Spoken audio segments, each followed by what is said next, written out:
Hi guys, welcome back to my channel. तो आज हम बात करने वाले हैं सपना चौधरी के बारे में, जिनको आप लोग स्नैपी गर्ल के यूट्यूब चैनल के नाम से जानते हैं। सो गाइस, 11 मई को सपना के फर्स्ट हस्बैंड सूरज जी की डेथ हुई थी बिकॉज ऑफ कोविड। तो इस दिन पे सपना ने अपनी कम्युनिटी पोस्ट पे एक बहुत ही इमोशनल कम्युनिटी डाली। तो पहले मैं आपको वो कम्युनिटी सुना देती हूँ पढ़ के, और साथ ही के साथ आप यहाँ पे कहीं पे देख भी सकते हैं, आप भी पढ़ सकते हैं। तो उन्होंने लिखा है कि ये दिन मैं कभी नहीं भूल सकती। सब बोलते हैं कि मैं सूरज जी को भूल गई। मुझे कोई दुख नहीं है, कोई नहीं समझ सकता है मैंने क्या फेस किया है। तो बस इतना ही करूँगी। मैं बहुत खुश थी उस लाइफ में भी, चाहे जो भी हो रहा था। और एक गलती मैं अपनी भी मानती हूँ कि मैंने गलत किया कि सूरज जी की वो रिकॉर्डिंग डाल दी। So I am so sorry, but मेरे साथ सच में बहुत ज़्यादा गलत हुआ है। सो इंसान टूट जाता है कि वो क्या करे। फिर इतनी छोटी उम्र में इतना दुख, बहुत कुछ झेला है। तो उस गलती की वजह से मैंने ये खो दिया कि मैं इतना बोलने के भी लायक नहीं हूँ कि मैं सूरज जी से अभी भी प्यार करती हूँ और सूरज जी को याद करती हूँ। बट जो सच में मैं और मेरे भगवान जानते हैं, बस इतना ही कहूँगी। आई एम सो सॉरी सूरज जी। जहाँ भी हो खुश हो, और भगवान किसी भी लड़की को ऐसा दिल ना देखने को दे और मेरी जैसी लाइफ ना दे। मिस यू सूरज जी। आज होते तो शायद ये घर होता, राजीव जी वही मोनू होते। सब कुछ बट कहते हैं ना, जो किस्मत में लिखा है उसे वही मिलता है। सो गाइज, मैं आपको बता दूं कि काफ़ी टाइम से सपना चौधरी की लाइफ में कुछ भी सही नहीं चल रहा। सपना की लाइफ में उनके फर्स्ट हस्बैंड थे जो सूरज जी थे, उनकी डेथ कोविड में हो गई थी।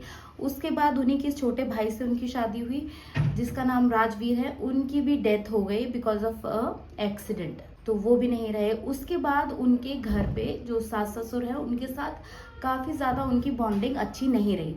ऑब्वियसली होता है, अगर उनके माँ बाप की भी जगह लें तो हम समझ सकते हैं वो कितने ज़्यादा, उनके सिर्फ 2 ही बच्चे थे और वो दोनों चले गए, तो वो भी काफ़ी ज़्यादा अपसेट होंगे। तो उसकी वजह से शायद से उनका व्यवहार उनकी बहू के साथ इतना अच्छा नहीं था। अब हम समझ सकते हैं, चलो कम से कम जो सास ससुर है उनके पास वो दोनों एक दूसरे के लिए है। लेकिन जो सपना है वो आप समझिए, वो एकदम अकेली ही रह गई, क्योंकि आप समझ ही सकते होंगे कि सास ससुर के लिए बहू उतनी ज़्यादा प्रीशियस नहीं होती जितना एक बेटा होता है।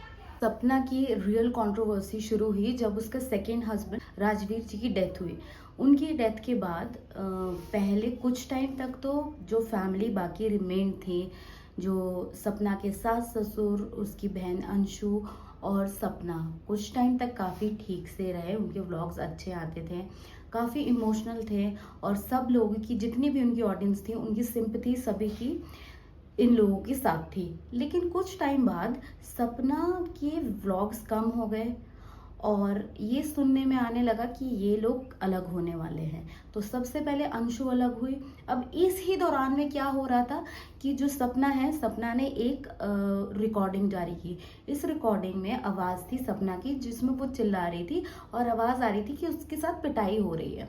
तो इस वीडियो में उसने बताया कि जो उसके पहले हस्बैंड थे वो उनके साथ मारपीट करते थे, और वो ये भी बता रही थी कि दूसरे ही बगल वाले कमरे में उसके सास ससुर थे जो उसको बचाने के लिए एक बार भी नहीं आई, जबकि सपना बार बार चिल्ला रही थी कि मम्मा पापा बचाओ बचाओ, लेकिन कोई उसके बचाव में नहीं आया।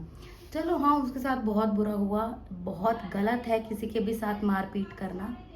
लेकिन अब जिन्होंने ये किया है, जिस पे आप ये नाम लगा रहे हो कि जिसने ये मार पिटाई आपके साथ की है, वो अपना पक्ष देने के लिए इस दुनिया में है ही नहीं।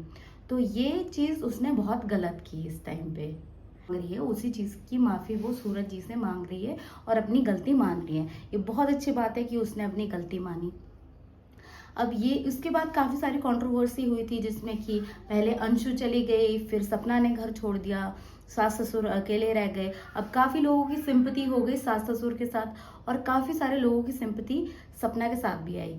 इसकी वजह से सपना की ऑडियंस भी रिलेटिवली काफ़ी कम हो गई। तो पहले जहाँ पे सपना के चैनल में लाखों व्यूज़ आते थे जब वो अपने फैमिली के साथ रहती थी, और अब अगर आप देखो तो आप उनके व्यूज़ देख ही सकते हो कितने ज़्यादा कम हो गए हैं। तो इसकी वजह से भी उसको रियलाइज़ हो रहा होगा कि मैंने जो किया है वो सही नहीं किया है। अब जो हुआ है वो पास्ट में हो गया है, जिनके बारे में आप बात कर रहे हो अब वो उस दुनिया में है ही नहीं, तो दिस इज़ नॉट गुड। सिर्फ यही नहीं, उसने अपने सेकंड हस्बैंड राजवीर जी के बारे में भी बोला कि उन्होंने तो मुझसे शादी की थी एडिटिंग के लिए। अरे एडिटिंग तो कोई भी सीख लेता है, उसके लिए किसी को शादी करने की ज़रूरत थोड़ी पड़ती है। लेकिन हाँ, मैं समझ सकती हूँ, कोई एक इंसान है, डिप्रेस्ड है, फ्रस्ट्रेटेड है, उसको लगता है मैं पूरी दुनिया ही उजाड़ दूँ, तो गलती से मुंह से निकल गया होगा। लेकिन हाँ, इनके हाथ में हथियार है सोशल मीडिया, तो सब चीज़ें सोशल मीडिया में चली जाती है तो वो हमेशा के लिए वहाँ पे रह जाती है। वो आप किसी के दिमाग से अब इरेज नहीं कर सकते, क्योंकि वो लाखों करोड़ों लोगों के पास पहुँच गई है। तो आई एम हैप्पी कि उनको ये चीज़ समझ आई है। बाकी सारी स्टोरी तो आप लोगों को पता ही है, तो यही चीज़ मैं आज एक्सप्लेन करना चाहती थी। तो आज के लिए इतना ही। आप भी मुझे अपने व्यू पॉइंट्स कमेंट्स में बता दीजिए। आई होप आपको ये वीडियो अच्छा लगा होगा, और ऐसे वीडियोस के लिए प्लीज़ चैनल को सब्सक्राइब कर दीजिए, बेल आइकन दबाना ना भूलिए। थैंक्स फॉर नाउ, नमस्ते।